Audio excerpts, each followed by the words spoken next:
Welcome back to Cards and Comics. I have another 90s complete insert set. Mail Day, a set I want to show off. This is actually a very important set to me and to the hobby, even though it's not very expensive. But it is the first set, or the first product that had the DUFEX technology. The technology that became museums, artist proofs. There was all kinds of insert sets made by Score and select Pinnacle brands that use DUFEX, which is now lost to time. No one does it anymore.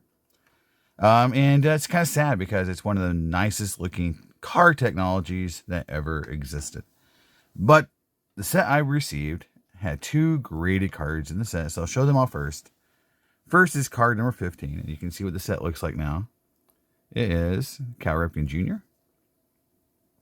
And you can see the card itself. And you can see the shiny DUFEX. And I think year one DUFEX, it was great, but they actually perfected the technology over the years. So it wasn't like year one was the perfect DUFEX cards, but I do think they got better at it as the years went on. So there's Cal Ripken. And this is what the backs looked like. Now, there was 4 DUFEX sets that were in this product as inserts. So you had the Select Stars, which as a kid, I had. This is the cards I had because they were in retail. And I didn't have a lot of access to hobby stores, being in the middle of nowhere, Oklahoma. And so we would go to Walmart and buy select packs, and they had the stars in them. These were 1 in 18. Now, there is the Aces, which look like playing cards, which are very cool inserts, but they were only in the jumbo packs, and they were 1 in 8. So I never saw an Ace. If I did, it was like at a card show at a dealer's table. There was 2 hobby-only insert sets. There was, I think, a Crown Winners or an MVP Winners card. There's 3 of them. I never saw those cards ever in my life as a kid. And then there is the Rookies insert set, which is basically the same design as here, but it's a red border. I believe it says Rookies here. It says Stars. And that's a big set. I believe it's the same amount, like 24 cards. And the thing that's very unbelievable about this, because it had the chance to be an amazing set, because unlike a lot of sets in 93, 93 Select contains a Derek Jeter rookie card. Now, it's one of his, let's say, least expensive, because 93 Select was pretty well overprinted. It was, with retail and hobby, it was quite available. The base cards, therefore, aren't hard to find, but there is a Derek Jeter rookie card. But they did not put Derek Jeter in the insert rookie set, which I think that card in a PSA 10 would be worth a couple $100 because of just how cool it would have looked. So, missed opportunity there. The other card that is graded is, unsurprisingly, Ken Griffey Jr. And I think it's a nice look. It's a picture of him throwing, right? And I know a lot of people don't like any photos of Griffey that don't show him either, batting or with his hat on backwards, blowing bubble gums or what, I get it, but it's still cool to have different photos. I think this was a cool, different photo, so I don't mind it. But again, a lot of people probably won't think it's the coolest photo of Griffey. And again, these are both 8. So they're, I would love to have this card in a PSA 10 just to have, the coolest or the highest graded version of this card. Because again, as a kid, I could, open packs and pull these. And in fact, I had quite a few of these in my collection when I moved from Oklahoma to Illinois, then to New York, Indiana in between.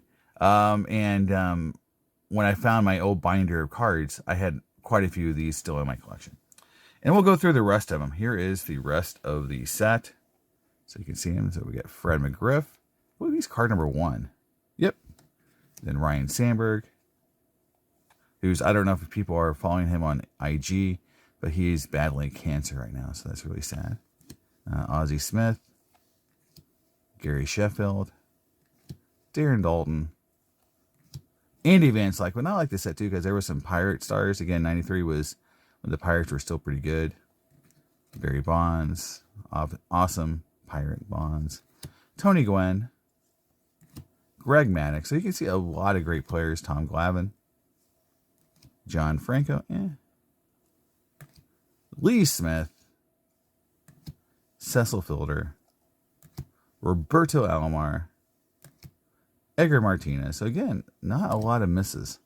Ivan Rodriguez, Kirby Puckett. I mean, a lot of Hall of Famers.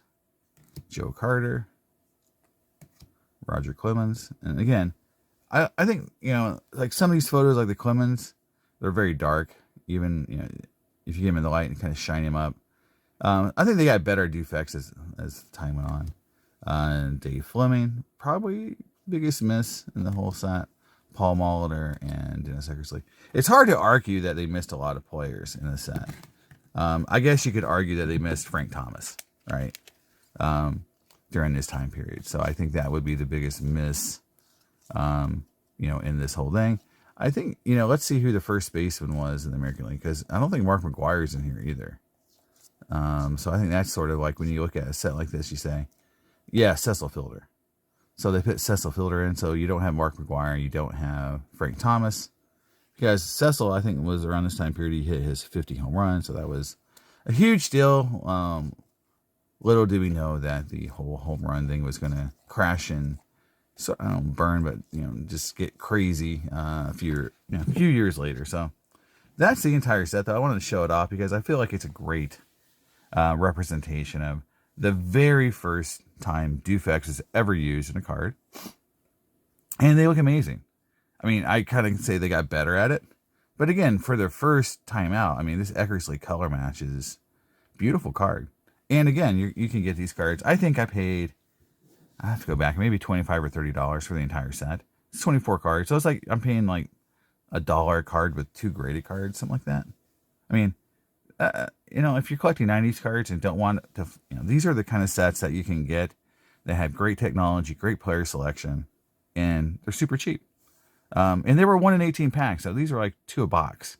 So it's not like we're talking like a 1 in 1. Like, Fleer Ultra had a lot of sets that were like 1 in 2 packs or 1 in 4 packs. So this wasn't like that, but it's a set that you can find, you can get it, it's cheap, and I think it's one of the one of the coolest sets. When I was a kid, it was something I really collected. So I was happy to get this full set. And I love to showcase some new sets that I got coming in. I got some new sets I've never owned before. So that'd be fun to show those off. And I'll see you next time on Cards and Comics. Bye.